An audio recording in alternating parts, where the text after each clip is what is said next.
En la actualidad de One Piece, el sistema de poder general que hay en la historia se encuentra en un punto sumamente interesante, ya que se ha desarrollado tanto el Haki que este llegó a opacar a las frutas del diablo, y estas últimas ahora dependen de que los usuarios sean unos maestros utilizándolas para poder mantenerse en la competencia. Pero ¿cómo llegamos a esto? En estos últimos días hice una serie de videos en donde desarrollé varios puntos que lo explican muy bien, pero para que no tengan que molestarse en buscarlos uno por uno, decidí unirlos todos en uno solo con el fin de que se puedan responder en un solo video preguntas como si el Haki hizo a las peleas menos creativas, o si este se introdujo realmente tarde en la historia, en la importancia de las frutas del diablo a lo largo de la misma y la que tendrán en el futuro gracias a sus despertares. Pero no le demos más vueltas a esto, tú puedes llamarme Napo y empecemos con el video.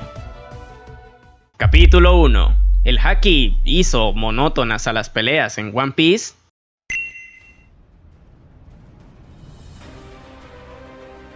El Haki se introdujo de forma definitiva luego del salto temporal, aunque previo al mismo se utilizó en múltiples oportunidades, pero el tema aquí es que con el aprendizaje del uso del mismo por parte de los peleadores principales del conjunto protagónico, las batallas pasaron a ser en muchos casos un derroche de creatividad a una lucha en donde el que tenga el Haki más fuerte gana, o al menos eso último es el argumento que dan varias personas que se quejan del Haki. Y la realidad es que no se puede negar que en según qué aspectos las peleas dejaron de tener ese componente creativo de tener que buscar alternativas para luchar contra un usuario, ya que ahora simplemente se usa Haki para poder golpearle y listo, que gane el que logre pegar y aguantar más. Por poner un ejemplo, si la pelea entre Luffy y Crocodile se hubiera dado luego del salto temporal, el protagonista no hubiera requerido descubrir que el usuario de la logia de la arena se tangibilizaba si se le tiraba agua o cualquier otro líquido, por lo que no hubiéramos visto al Mizu Luffy, por ejemplo, y por el amor a Sogeking. ¿Qué hubiera sucedido si nos hubiéramos quedado sin el Mizu Luffy? Es tan importante para la historia. ¿Qué le pasa a ese estúpido? Ya, pero hablando en serio, obviamente ahora se les ha restado bastante importancia a las Akuma no Mi en general, y por lo mismo los estilos de combate y el Haki por sí mismo resaltan mucho más que antes. Ahora, por ejemplo, no es un caso excepcional ver a un luchador sin Akuma no Mi ganarle a uno que sí la tiene. No obstante, el hecho de que el Haki haya tomado más relevancia no hace que las Akuma no Mi ahora estén obsoletas, puesto que un buen usuario de la misma siempre resalta.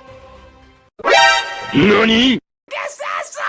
Doflamingo es un buen ejemplo de ello, puesto que sin ser un usuario resaltante de Haki, a pesar de poseer los tres, es un luchador sumamente respetable debido al dominio magistral que tiene en su fruta, dándole usos súper creativos como el de poder volar con ella, hacer clones de hilos, controlar a las demás personas o incluso hasta reconstruirse órganos dañados. Díganme ustedes si eso no ha sido resaltante. O el ejemplo más reciente, el despertar de la fruta de Luffy o la quinta marcha si se prefiere, fue un factor decisivo para la resolución de su pelea contra Kaido, ya que esta al otorgarle un bonus de fuerza, resistencia y creatividad, supongo que se le podría definir como eso, ya que lo de transformar la batalla en una pelea de Tom y Jerry descolocó bastante a Kaido, y esto me lleva al siguiente punto.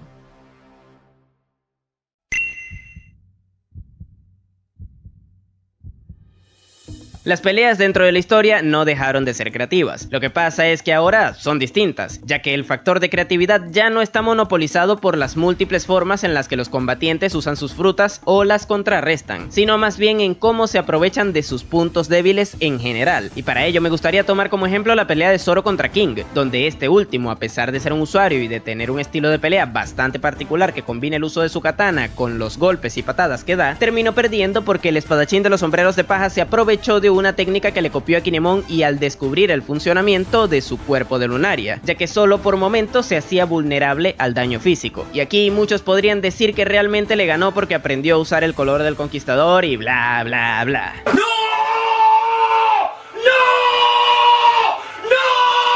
Pero la realidad es que a lo largo de la batalla pudimos apreciar un despliegue de habilidades por parte del primer comandante de los Piratas Bestia, intercalando ataques que se basaban en su estilo de combate con el uso de su fruta o también defendiéndose y atacando con sus habilidades de lunaria. Eso a mi parecer es sumamente creativo, más aún cuando la técnica que realmente le derrotó fue la de cortar el fuego, y esa no era propia de Zoro, sino de Kinemon. Obviamente esta se vio potenciada por el color del conquistador, pero de no ser por lo primero, Zoro hubiera terminado carbonizado y no hubiera llegado a cortar a King con sus espadas. Pero bueno, sin salirnos de Wano, en la pelea de Robin contra Black Maria, la primera se aprovechó de su entorno y de las técnicas del karate Gyojin al combinarlas con su Akuma no Mi, dándole así la victoria. Pero esto no solo se vio en el país de las cataratas, puesto que en Dressrosa Luffy se vio superior a Doflamingo en el momento en el que empezó a usar la cuarta marcha, power up que combina el uso del haki de armadura con las habilidades de su fruta del diablo. O si avanzamos un poco más, a Whole Cake, la razón por la que Luffy logró igualar a Katakuri fue gracias a la velocidad con la que le golpeaba usando su forma Snake Man. Pero bueno, creo que con esto queda bien en claro que las peleas siguen siendo creativas, solo que son pocos los casos en donde ese mismo factor se vea nada más en el uso de las frutas del diablo. Y al que no le gusta,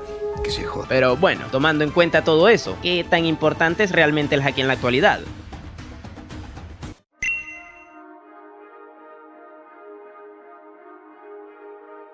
Para este punto me gustaría tomar como base el caso del pirata Eustace Kid, personaje que demostró un muy buen manejo de su fruta del diablo en su enfrentamiento contra Big Mom. Sin embargo, tras salir de Wano se topó con Shanks, que con solo un movimiento le derrotó completamente. Y él voló y se estrelló acá por la pared y se reventó todo. Y su moto se fue a la puta.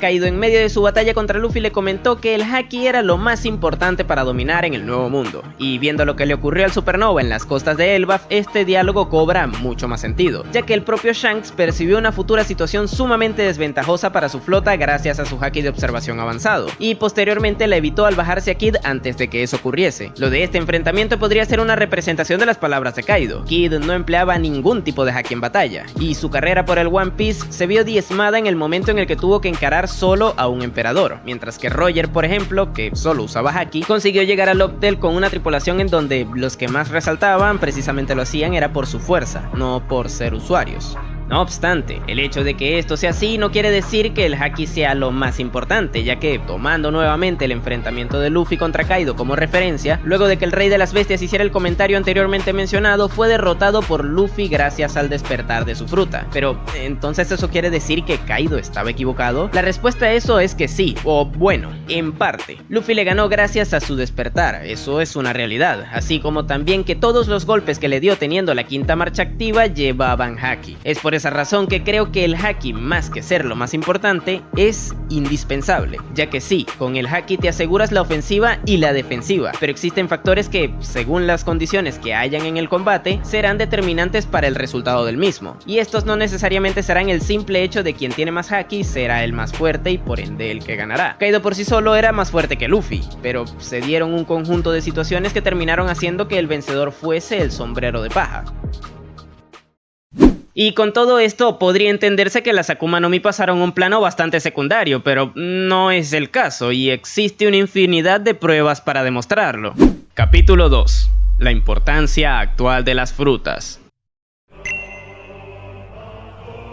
Para dejar las cosas bien claras, iré compartiéndoles las pruebas en el orden cronológico en el que se fueron o en el que se irán mostrando en la historia. Es por esta razón que el primer punto de este video girará en torno a Doflamingo y a Katakuri, dos personajes que lucharon contra el protagonista en el pasado, y que en sus respectivos enfrentamientos demostraron ser unos piratas sumamente poderosos. En el caso de Doflamingo, enteramente por el dominio que posee de su fruta del diablo, con la que prácticamente puede hacer lo que quiera debido a la creatividad con la que emplea dichas habilidades, las cuales no debemos olvidar que se basan enteramente en el control de los hilos. Pero luego está Katakuri, que a mi parecer tiene una fruta un poco más útil de base, y ojo con esto, más útil en cuanto a las habilidades que ofrece de base con respecto a las de Doflamingo. Con esto no quiero decir que sea mejor usuario o que la Akuma no Mi del Mochi tenga más capacidades por cómo es usada, pero en fin, la fruta del hijo de Big Mom le permite intangibilizarse hasta cierto punto como si fuera una logia, esto debido a que es una paramecia de clase especial, por lo que le permite evitar los ataques que le tienen como objetivo al combinar esta característica con el uso de su haki de observación avanzado. Obviamente aquí entramos en terreno de debate, puesto que el haki influye en toda esta cuestión, pero como dije en el video que mencioné al principio, actualmente la historia va tirando más por el camino de emplear todos los recursos como un conjunto y no por separado. Pero bueno, volviendo a estos dos usuarios, ambos tienen sus respectivas frutas despiertas y esto hace que su potencial aumente un montón. Si a eso le sumamos que los dos tienen tramas abiertas en la historia, pueden dar como resultado futuras apariciones de relevancia en la trama. No obstante, eso solamente es una probabilidad. Lo que sí es un hecho es que incluso en un pasado cercano a la actualidad de la historia, las Akuma no Mi se han mantenido siendo relevantes, y esto lo demuestran Katakuri y Doflamingo.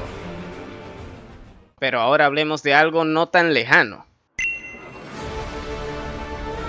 Y con este punto puede que surja un debate, el cual podría llegar a entender, ya que para muchos lo más resaltante que tuvo el Rey de las Bestias fue el dominio de su color del Conquistador avanzado, el cual, dicho por él mismo, es lo más importante para triunfar en el Nuevo Mundo, algo que es perfectamente debatible. No obstante, el tema del video no se trata de eso, así que hablemos de su Akuma no Mi. Como bien mencioné antes, Kaido resaltó muchísimo por su potencia de ataque, pero a mi parecer la característica que más brilló en todas sus batallas fue la resistencia abismal que este poseía, la cual se debía en parte a su voluntad gigantesca, por otro lado también a las características propias de su raza, pero también al hecho de que su fruta del diablo le otorga esa defensa descomunal. De hecho, esta misma condicionó todos los enfrentamientos que tuvo en la guerra de Onigashima, ya que forzó a quienes le enfrentaron a desarrollar recursos para poder hacerle daño, ya sea a través del daño interno como sucedió con Law y los ataques que empleó con su fruta, que aunque no fueron desarrollados expresamente para enfrentarse a Kaido, sí que es cierto que por lo menos se vio que le costó hacerle daño desde un principio, pero también con el uso avanzado del haki de armadura, como lo hicieron los Vainas Rojas replicando el estilo de Oden o el propio Luffy durante su enfrentamiento, o por último con el color del Conquistador avanzado, siendo este el método con el que se le derrotó al final. Es un hecho que la resistencia que le otorga su Akuma no Mi fue un factor que influyó muchísimo en las batallas de la azotea de Onigashima, por lo que defensivamente se podría decir que su fruta fue sumamente relevante en ese momento puntual de la historia, y en menor medida también lo fue a nivel ofensivo. Como comenté al principio del punto, sus ataques brillaban más por su técnica y el uso del color del Conquistador avanzado que por su fruta, pero al haber activado su forma híbrida también hizo que la batalla aumentara en cuanto a dificultad para los supernovas en ese aspecto, puesto que sus ataques eran realizados a velocidades prácticamente ineludibles, algo que no se había visto en Onigashima cuando aún luchaba en su forma base. Por otro lado también estaba el poderoso repertorio de ataques que le ofrecía la fruta del dragón. Por un lado está las ráfagas de viento cortante y por el otro está el Bolo Breath, y si ya nos ponemos a contarlos todos, pues también contemos el ataque final, que directamente se basa en solo el poder de su fruta. Y por último es bueno mencionar a las nubes con las que levantó Onigashima por los aires. Esto último a priori no era letal como las anteriormente mencionadas, de hecho ni siquiera hacía daño directamente con ellas, pero también es un hecho que condicionó la trama, ya que de no haber sido por Momonosuke, la capital de las flores hubiera sido destruida. El caso de Kaido es otro claro ejemplo de que las Akuma no Mi seguían siendo relevantes incluso en el arco donde el dominio del haki ha brillado más que nunca.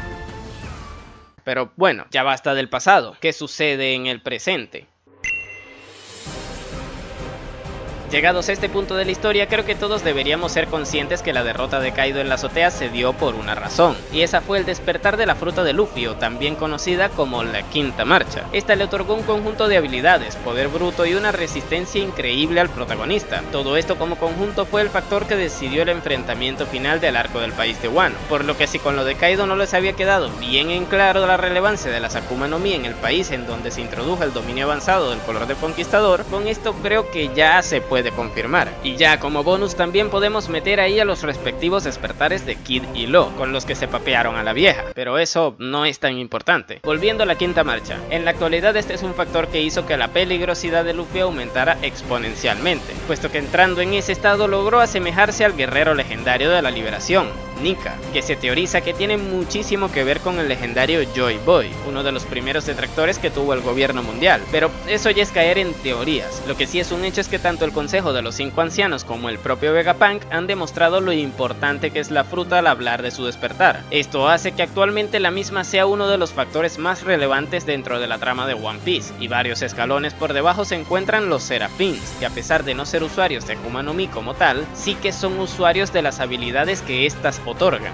Pero aquí no les voy a vender humo, está claro que a escala general lo que hace que los Seraphim representen una gran amenaza es la resistencia que poseen, y esta es gracias al factor de linaje de los Lunaria. No obstante, si nos centramos en la trama del arco de Egghead, la mayoría de los Chokobukai que hemos visto han empleado las habilidades de las frutas del diablo de forma constante, ya sea para luchar, como es el caso del Chokomihawk o del Chokojinbe, o para complicar mucho más la problemática de la trama, como es en el caso de la Chocoboa, siendo este último un factor bastante influyente en la misma, por lo que, tomando estos casos y el de la Quinta Marcha como ejemplos, podríamos decir que actualmente las Akuma no Mi siguen influyendo en la historia tanto a pequeña como a gran escala.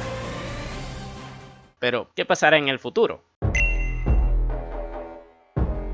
Antes de comenzar con este punto debo recordarles que en este video no se viene a teorizar, se viene a poner pruebas sobre la mesa, y es por esta razón que me aferraré solo a lo visto en el manga hasta ahora, y no a lo que podría llegar a suceder. Pero bueno, empecemos con Teach. A lo largo de la historia, Eiichiro Oda nos ha ido construyendo una rivalidad entre el protagonista de la historia y uno de los más grandes villanos de la misma, es decir, Barba Negra. Todo esto inició desde el arco de Haya, donde quedó bien en claro que no se iban a llevar bien. No obstante, por la forma en la que Teach percibe los sueños de las personas, también el autor nos indicaba que este llegaría bastante lejos, y vaya que llegó, puesto que a fin de cuentas ese pensamiento no era contrario a lo que hemos visto a través de Luffy. Pero bueno, obviamente todo lo que sucedió con Ace hizo que se llevaran aún peor, y en la actualidad el hecho de que ambos sean los principales aspirantes a heredar el puesto de Goldie Roger nos indica que tarde o temprano se verán las caras y tendrán que enfrentarse. Pero ¿a qué voy con todo esto? Marshall D. Teach ha sido el personaje que más importancia le ha dado a las frutas del diablo en la historia.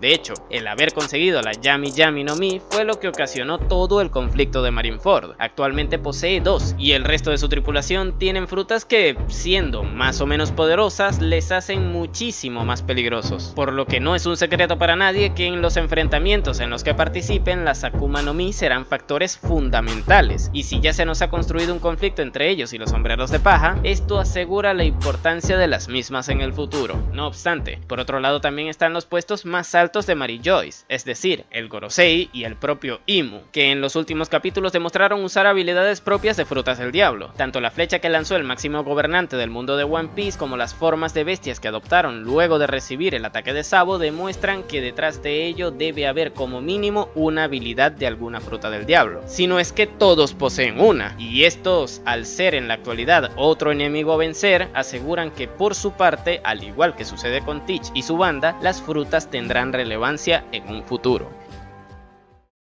Y ahora, teniendo presente la verdadera importancia que tienen las frutas del diablo en la actualidad, toca regresar al Haki, pero para aclarar una creencia errónea que actualmente tienen los espectadores. Capítulo 3. ¿El Haki se introdujo tarde?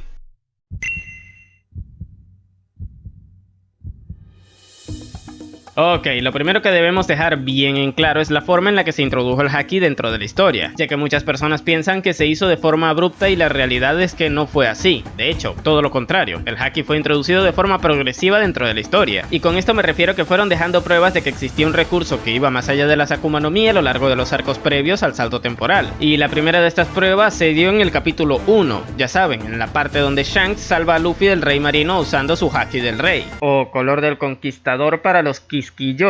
para intimidar a la criatura. Yo creo que si vemos esto luego de estar al día con la obra, aparte de sentir que la pérdida del brazo del pelirrojo envejeció bastante mal por cosas de las que hablaremos más adelante en el video, también nos deja esa sensación de que es el mismísimo Haki del rey, o Kok para el que le guste, por lo que objetivamente hablando, el Haki está presente en la historia desde el capítulo 1, y de ahí en adelante seguiría apareciendo cada 2×3. Por ejemplo, en el arco del Baratie aparece Mihawk con su característico mandoble Yoru, el cual tiene un color negro permanente en el filo debido en parte al uso que se le dio a dicha espada empleando Haki de armadura en ella. Este es un dato completamente canon que pueden verificar en la segunda entrega de Road to Locktail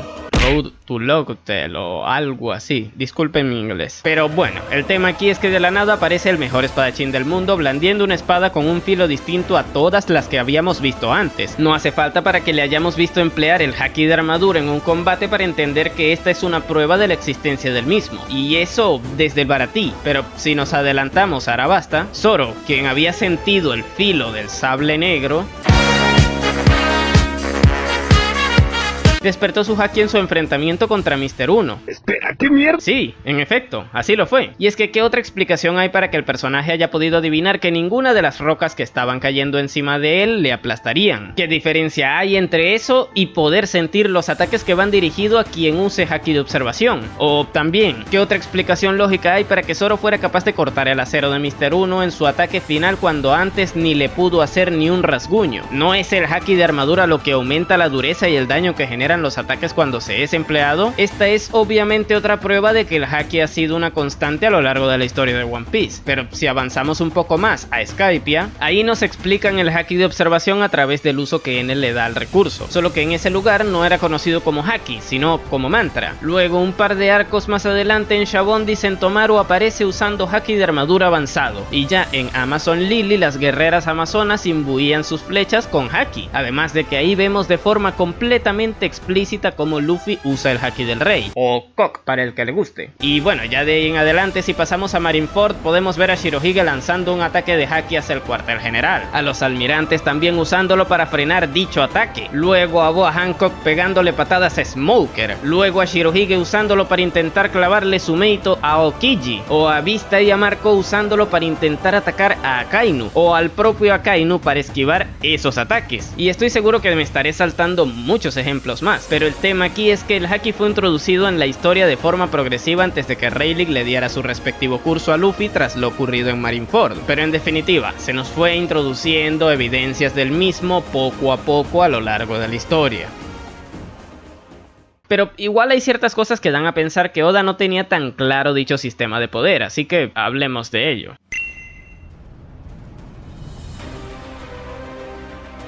Como bien mencioné en el punto anterior, hay una cosa puntual que envejeció sumamente mal con el pasar de los arcos, y esa es la pérdida del brazo de Shanks, y si no han entendido la razón se las explico brevemente. Cuando el pelirrojo salta al mar para salvar a Luffy, este lo hace desde la costa de la villa Fushia. Recordemos que el bandido que le secuestra se les escapa rápidamente a los piratas del pelirrojo sin que estos se dieran cuenta, y en una secuencia sumamente rápida, justo antes de que Luffy sea devorado en el mar por la anguila superdesarrollada, aparece Shanks para evitarlo, perdiendo así su brazo en el proceso. Pero bueno, aquí es donde tenemos que tener en cuenta la clase de pirata que era Shanks en aquel entonces. Para ese punto de la historia se nos confirmó recientemente en el tomo especial de la película Film Red escrito por el propio Eiichiro Oda que el pelirrojo ya tenía una recompensa de 1.000 millones de berries en su cabeza. Si a eso le sumamos que pasó toda su niñez en un barco que navegaba por todo el Nuevo Mundo enfrentándose a tripulaciones sumamente poderosas como la de Shirohige y estando rodeado de piratas que luchaban empleando el haki como recurso principal, creo que no nos quedaría ninguna duda de que para ese momento Shanks debía ser un usuario íntegro de los 3 tipos de haki como mínimo, aunque si me lo preguntan yo diría que en ese entonces debía ser un experto ya. Pero bueno, el punto es que si volvemos a la situación del Rey Marino, ¿no les parece súper extraño que Shanks no haya usado haki de observación para detectar que el bandido se iba a escapar con Luffy antes de que lo hiciera? ¿O que no haya usado haki de armadura para recubrir su brazo y así evitar que el Rey Marino se lo papeara? Estas preguntas me hacen pensar que quizás Oda no tenía el concepto de los 3 tipos de haki tan claros desde el vamos. Como bien sabrán, hoy día el haki se divide en 3 tipos: el de observación, el de armadura y el del conquistador. Cada uno de ellos tiene un grado avanzado de uso, pero quizás en aquel entonces Oda no tenía ese esquema desarrollado, y debido a esto la situación en la costa de la villa Fushia se dio de esa forma. Si comparamos eso a un acontecimiento reciente que tuvo como protagonista al mismo personaje, la diferencia es abismal, y esa es la papeada que le metió Shanks a Kid. En ella también vimos al pelirrojo bueno reaccionar rápidamente en cuestión de segundos dirigiéndose a toda velocidad hacia el barco que se encontraba en el mar, al igual que ocurrió con la otra situación, solo que ahora sí fue capaz de emplear su haki y erradicó el problema en un santiamén, pero ahora empleando tanto su haki de observación avanzado como su color del conquistador para mandar al supernova a dormir una siesta. Como bien mencioné, ambas situaciones tienen a Shanks dirigiéndose a toda velocidad hacia un objetivo con el fin de resguardar la vida de alguien, pero con la diferencia de que en una tenemos un sistema de haki ya desarrollado por completo y en la otra un sistema arcaico, y obviamente con sus respectivas consecuencias. Pero ojo, esto no tiene por qué ser malo del todo. Por lo general son pocos los shonen neketsu o mangas de peleas para jóvenes que tengan su sistema de poder completamente desarrollado desde el vamos. De hecho, el único ejemplo que se me viene a la mente es el de Hunter x Hunter.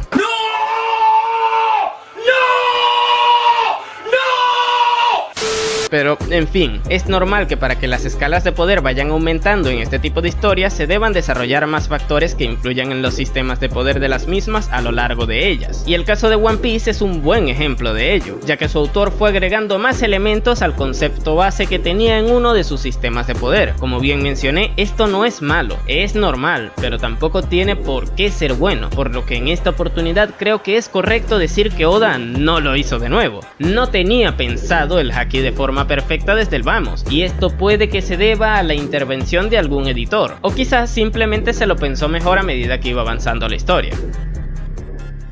Pero entiendo que a muchos les sigue chocando este sistema, y eso se debe a algo de lo que hablaremos ahora mismo.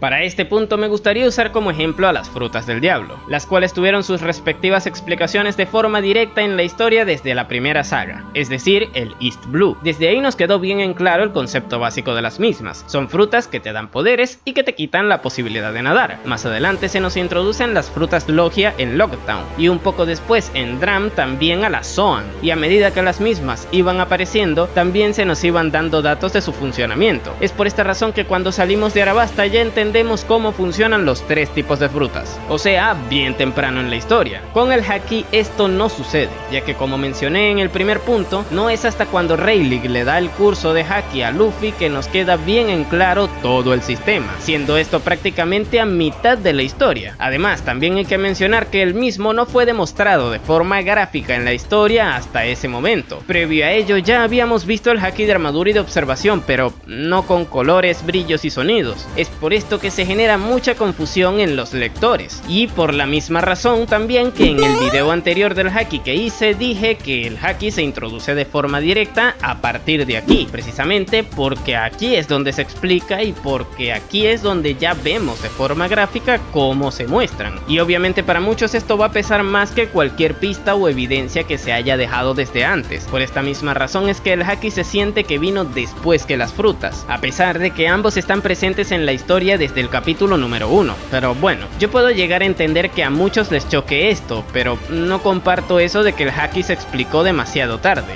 ya que esto tiene un sentido dentro de la historia. ¡Goda lo hizo de nuevo!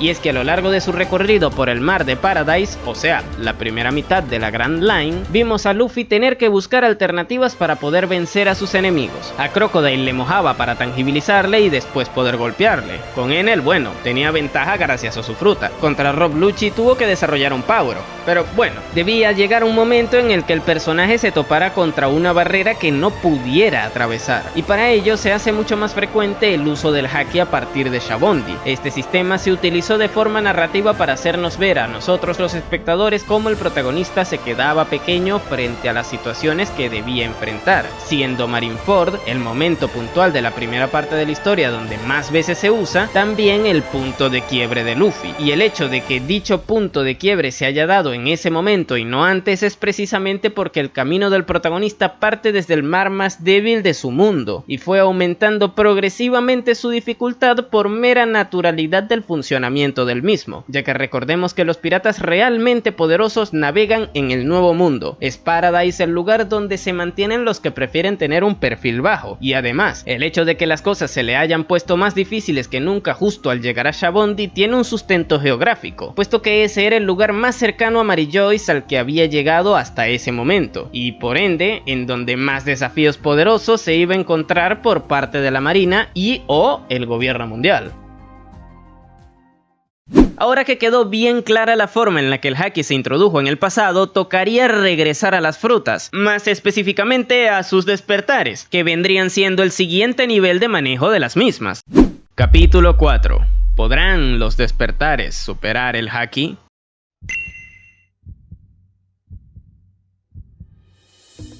Bueno, lo primero que debo hacer es darles un poquito de contexto acerca de cómo en este canal llegamos a la conclusión de que las frutas del diablo actualmente perdieron importancia. La principal razón de esto es que previo al salto temporal estas tenían muchísima relevancia en los enfrentamientos. De hecho, en la gran mayoría de los casos fueron factores fundamentales que condicionaron completamente los mismos, o en su defecto las razones por las que estos se decidieron, o en algunos otros casos incluso ambos. Pero para que nos entendamos mejor, es muy difícil difícil encontrar en la primera parte de la historia una batalla realmente memorable entre dos personajes y que en la misma no destaque una fruta del diablo. Quizás la de Zoro contra Ryuma podría ser un ejemplo, pero tenemos que tener en cuenta que dicha pelea solo se pudo dar gracias a los efectos de la fruta de Moria. Quizás un ejemplo mejor sería el de Zoro contra Mihawk, pero bueno, el punto es que hay que buscar bastante para encontrarlas. En cambio, tras el aprendizaje del uso del Haki por parte del trío monstruoso en la banda, las frutas pasaron a tener menos relevancia en general, ya que posterior a ello, cuando las habilidades de una fruta resaltaban, generalmente lo hacían gracias a la destreza de los usuarios que las empleaban, más que por el poder que éstas otorgaban por sí mismas, como sucedió en el caso de Doflamingo, por ejemplo. Y por otro lado, tenemos combates como el de Luffy contra Katakuri o el propio Luffy contra Kaido, que giran en torno al uso avanzado de algún tipo de Haki. Es por esta razón que las frutas dejaron de ser tan relevantes en los enfrentamientos, a pesar de que nunca dejaron de estar presentes. No obstante, eso no quita que en las peleas de más baja categoría, como podría ser el caso de la de Robin contra Black Maria, aún sigan teniendo una fuerte presencia. De hecho, ese combate fue puro uso de frutas y estrategia, al igual que la de Kid y Law contra Big Mom, por ejemplo, donde ambos lograron ganarle a la emperatriz gracias al uso de sus frutas, pero al ser despertadas. Y algo parecido sucedió con Luffy y Kaido, pelea que giró en torno al uso avanzado del Haki del Rey, o Kok para el que le guste, pero que también se decidió en el momento en el que Luffy despertó su fruta. Esto me hace pensar que a medida en que los enfrentamientos van escalando en cuanto a relevancia, las frutas requieren de ser despertadas para poder ser decisivas, siendo las peleas más importantes, definámoslas como las de nivel Yonkou por comodidad, en las que esto sucede, mientras que en un escalón por debajo, que en este caso serían las de nivel comandante, las frutas juegan un papel más en el conjunto de factores que influyen en el enfrentamiento, pero por sí mismas no son tan decisivas, y un buen ejemplo de ello es la pelea de Zoro contra King, donde el uso de su fruta no resaltó tanto como el de sus otras habilidades, y si ya bajamos un escalón más, es decir, al de los oficiales, ahí sí continúan teniendo relevancia por sí mismas, como sucedió en el caso que mencioné antes, ya saben, el de la pelea de Robin, o también el de Ulti y Page One contra Nami y Usopp, siendo el factor más resaltante de los hermanos dinosaurio la resistencia que tuvieron. Literalmente fueron esponjas que absorbieron daño gracias a sus frutas. Pero bueno, creo que con esto queda bastante claro. En un primerísimo nivel, las frutas requieren ser despertadas para ser decisivas. Y ahora que conocemos esto, ¿cuáles son las posibilidades que tienen al estar despiertas?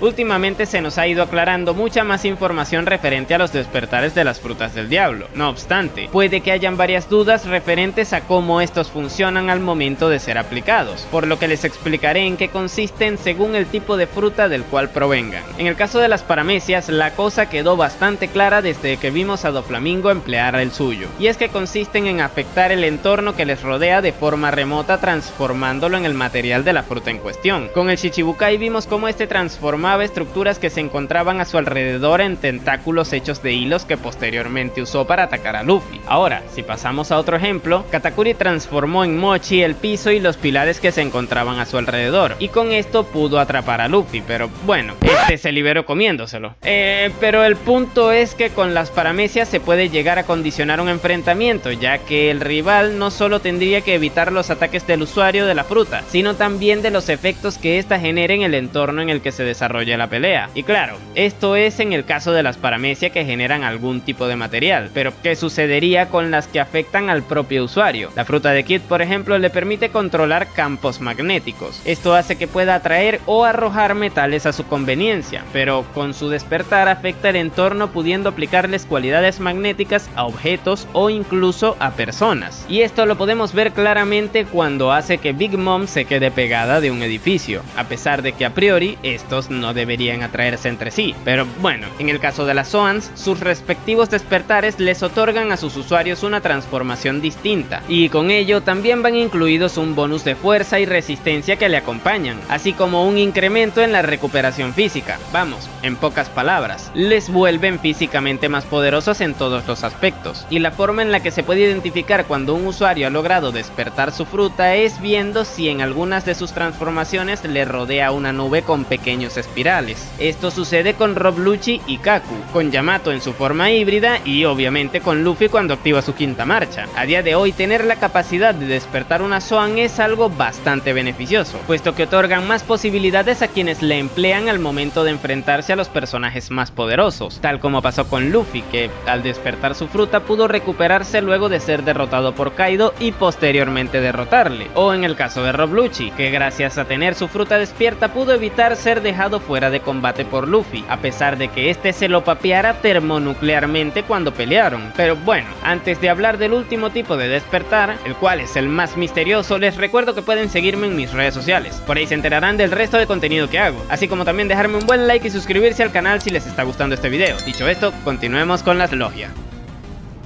Ya si hablamos de las logias, la cosa se pone más complicada, puesto que aún no se ha confirmado en qué consisten sus despertares, pero puede que tengamos posibles pruebas que nos lo indiquen, y para ello debemos irnos a Punk Hazard. ¡No, por favor, Dios, no! Pero no al arco, no se preocupen, sino a la isla en sí misma. Originalmente este lugar era un sitio normal. Bueno, todo lo normal que puede llegar a ser una isla en donde se experimenta con genética teniendo a varias personas capturadas en contra de su voluntad, pero ustedes me entienden. El clima era normal. No obstante, tras los acontecimientos de Marineford y la renuncia de Sengoku al puesto de almirante de flota, alguien debía ocupar su lugar, por lo que los dos aspirantes al puesto, los almirantes Akainu y Aokiji, eligieron esa isla como lugar en donde librarían un combate para decidir quién sería el sucesor del señor que tiene una cabra como mascota. Y bueno, ya todos se saben el resto. Akainu ganó y se quedó con el puesto, mientras que Aokiji perdió y se fue de la marina sin una pierna. El tema es que tras su enfrentamiento la isla quedó completamente destruida. Ya no era ese lugar en donde pudo haber existido vegetación siquiera, sino más bien una tierra hostil e infértil debido al clima que hay en la misma, teniendo una mitad tan fría como el Polo Norte y la otra que es más un terreno volcánico con lava por donde metas el ojo. Pero bueno, a lo que voy con todo esto es que puede que dicho cambio se haya dado como consecuencia de los despertares de ambos usuarios, ya que las características de ambas mitades de la isla corresponden a los elementos de las frutas logias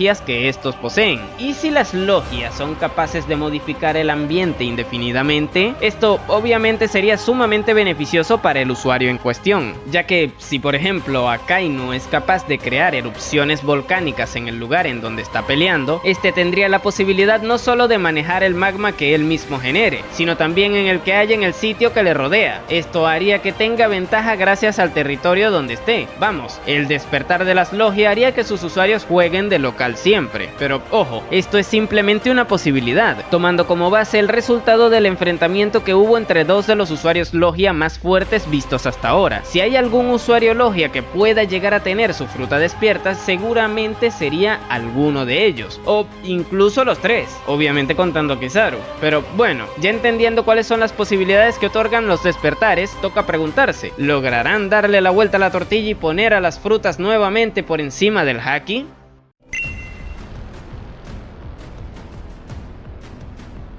En el primer video que hice referente a este tema mencioné que la historia va encaminándose hacia una dirección en donde, más que depender de la dominancia de las frutas, lo que tendrá más protagonismo será la capacidad del usuario en combinar las habilidades que éstas le otorgan con su estilo de combate y con el haki que poseen. Esto obviamente hablando de las batallas de primera categoría, es decir, las más importantes. Y en esto también van incluidos los despertares de las mismas, los cuales por sí solos no harían que el usuario pueda ganar un combate, y de eso ya tenemos pruebas. En el caso de la batalla de Luffy contra Kaido, el sombrero de paja fue capaz de ganarle gracias al despertar de su fruta, ya que con esta logró volverse a levantar y tener la fuerza suficiente para seguir peleando. Pero si no hubiera empleado el color del conquistador, o Cock para el que le guste, en sus golpes, los mismos no hubieran sido suficientes para derrotar a Kaido. Y lo mismo pasa con el caso de Kid y Law vs Big Mom, ya que ahí los Supernova pudieron derrotar a la emperatriz gracias a aplicar sus respectivos despertares en la pelea, pero realmente el daño nunca llegó a ser suficiente para dejarla fuera de combate. No olvidemos que Big Mom fue derrotada en el momento en el que explotó al caer en el magma que había en las profundidades de la isla de Wano, no cuando Kid le atacó con su Punk Damage, ni cuando Law le aplicó el Shock Wild. Y es por estas razones que doy por hecho que por sí solo, el despertar de una Akuma no Mi no sería suficiente para resolver un combate a estos niveles. Por la misma, los usuarios que puedan llegar a estar a este nivel o a uno parecido, como pudiera llegar a ser un almirante de la marina, no debería centrarse nada más en el despertar de su fruta para lograr estar a la altura de las peleas principales que deberíamos ver en un futuro, por lo que lo ideal sería que lo aplicara en conjunto con una estrategia además del uso avanzado de algún tipo de haki, y lo mismo va dirigido para el resto de los usuarios, a excepción de Barba Negra, claro, ya que el chiste de este es que precisamente se centra mayoritariamente en las frutas. Por algo es el único personaje que hemos visto de momento con dos habilidades distintas, pero bueno, como conclusión solo les puedo decir que a diferencia del haki, el cual es prácticamente indispensable para poder lograr mantenerse en este nivel tan alto y seguir ascendiendo, por mucho despertar que pueda llegar a tener, las Akuma no Mi seguirán siendo opcionales. Premia más la estrategia o el estilo de combate bien desarrollado, y si no me creen a mí, pregúntenselo a Roger,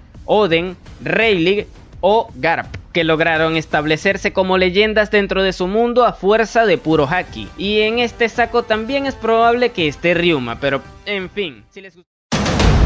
Y tras haber recorrido estos 4 capítulos podríamos sacar varias conclusiones respecto a la condición actual del sistema de poder general de One Piece. La primera, por ejemplo, es que el haki es indispensable al momento de salir victorioso en un enfrentamiento 1 a 1, o al menos en los niveles más altos de la escala de poder de One Piece, es decir, la de los emperadores, y seguramente las de algunos otros personajes que sin serlo puedan estar a un nivel bastante cercano. No obstante, eso no hace que las frutas pasen a ser irrelevantes, puesto que con un buen dominio de las mismas, y hago énfasis en esto puesto que actualmente prima este factor más que el poder de la fruta en sí misma, se puede llegar a condicionar el enfrentamiento, e incluso en algunos casos hasta pueden llegar a ser ese factor que determine quién será el ganador del combate. A mi parecer esta situación tiene un balance bastante interesante, puesto que hacen que tanto los usuarios del haki como los usuarios de las frutas deban perfeccionar el dominio de su recurso principal para poder seguir avanzando. Ya no solo basta una fruta poderosa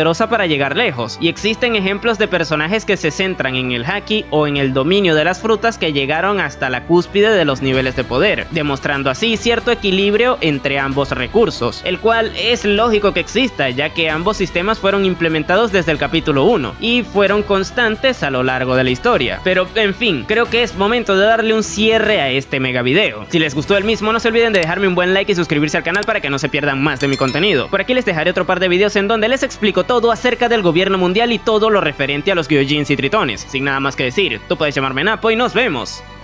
en el siguiente video.